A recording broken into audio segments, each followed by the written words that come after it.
বিশ্বাস আর সন্দেহ এই দুটোই কখনো আমাদের দুঃখের কারণ হয়ে দাঁড়ায়, বিশেষ করে তখন যখন আমরা কোনো ব্যক্তির চরিত্রের আকলন উচিতভাবে করতেই পারি না।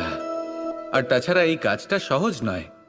আমরা কখনো কখনো কোনো অনুচিত ব্যক্তিকে উচিত বলে ভেবে বসি, তার উপর বিশ্বাস করে ফেলি, আর ফলস্বরূপ সেই ব্যক্তি আমাদের বিশ্বাস ভঙ্গ করে বসেন আর আমাদের দুঃখের সম্মুখীন হতে হয়। ঠিক সেইভাবেই কখনো কখনো আমরা এমন কোনো ব্যক্তির উপর সন্দেহ করি যে হয়তো পূর্ণরূপে পূর্ণ নিষ্ঠা ভরে আমাদের মঙ্গল কামনাই করেছেন, এমন একজন ব্যক্তি যে সত্যি বিশ্বাসের পাত্র। আর যখন সেই ব্যক্তি এটা জানতে পারেন যে আমরা তাকে নিয়ে সন্দেহ করেছি, খুবই স্বাভাবিক তিনি দুঃখী হয়ে যান।